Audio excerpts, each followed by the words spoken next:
भारत के लिए नए कीर्तिमान लाएगा। साथ ही साथ उन देशों की लिस्ट में शामिल हो जाएगा जो सॉफ्ट लैंडिंग जैसे एक कठिन प्रोसेस को कर पाने में सफल है। फ्यूचर की अगर हम बात करें, हमारे यूथ के लिए बहुत से ऐसे एवेन्यूज़ को खोलेगा, एजुकेशन के एवेन्यूज़ को खोलेगा।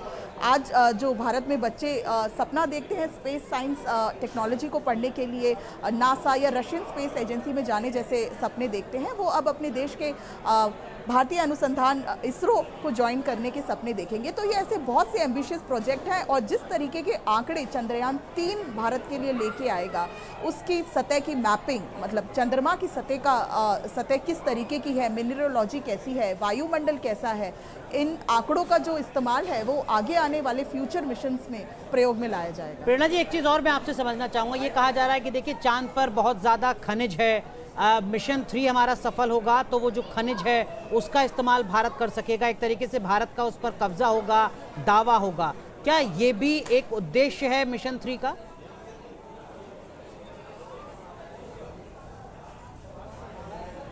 जी बिल्कुल, क्योंकि साउथ पोल पे अभी तक किसी भी देश ने जो है उतरने का प्रयास नहीं किया है और साउथ पोल एक ऐसी अनआइडेंटिफाइड साइट है जिस पे ज़्यादा अध्ययन अभी तक नहीं हुए। वो इस बात की भी पुष्टि करता है क्योंकि यहाँ पर पानी, हमने जो पानी के ट्रेसेस थे वो अपने चंद्रयान 1 में ऑर्बिटर ने हमें उसके ट्रेसेस दे दिए थे।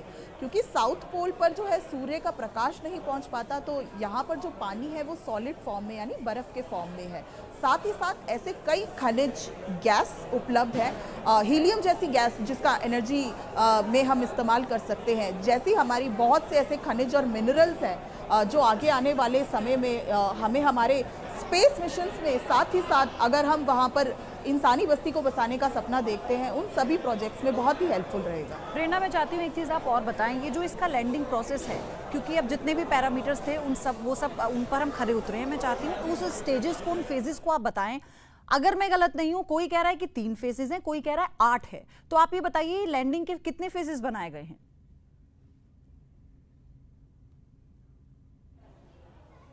जी ये मैम, अगर इसको बिल्कुल सरल आम भाषा में समझें, ये 4 फेज़ हैं। पहला जो है वो पाथ ब्रेकिंग है, जिस पे एक यान जो है वो आप अज्यूम करें कि वो हॉरिजॉन्टल तरीके से है, वो वर्टिकल स्पीड पर, मतलब वर्टिकल 90 डिग्री खड़ा होगा। तो वो अपना पहले तो अपनी स्पीड को कंट्रोल करेगा, फिर यान जो है अपने आप को होल्ड करेगा। होल्ड करने के बाद अपनी गति को कम करते हुए उस सतह पर लैंड करने के प्रयास से पहले उस सतह का एनालिसिस करेगा। क्या ये समय उचित है, उतरते वक्त कोई गड्ढा या किसी तरीके के लास्ट मिनट चैलेंज नहीं है, इन सभी बातों का एनालिसिस करने के बाद ये मैसेज देगा कि इसको और विस्तार से और आसान भाषा में प्रेरणा आगे आपसे समझेंगे। आप हमारे साथ बनी हुई हैं, हमारे सहयोगी के पास चलेंगे, वो भी जी बिल्कुल। कोलकाता का रुख करते हैं, हमारे सहयोगी तपस सेन गुप्ता हमारे साथ बने हुए हैं। तपस, कोलकाता में किस तरीके का जश्न, क्या कुछ उम्मीदें, क्या कुछ तैयारियां मिशन चंद्रयान को लेकर?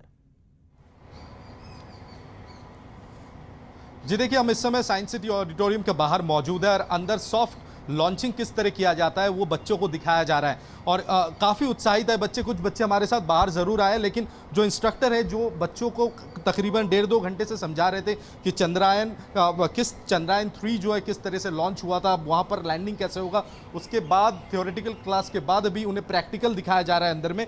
आप ये बताएं कि ये क्या चीज़ें आप लोग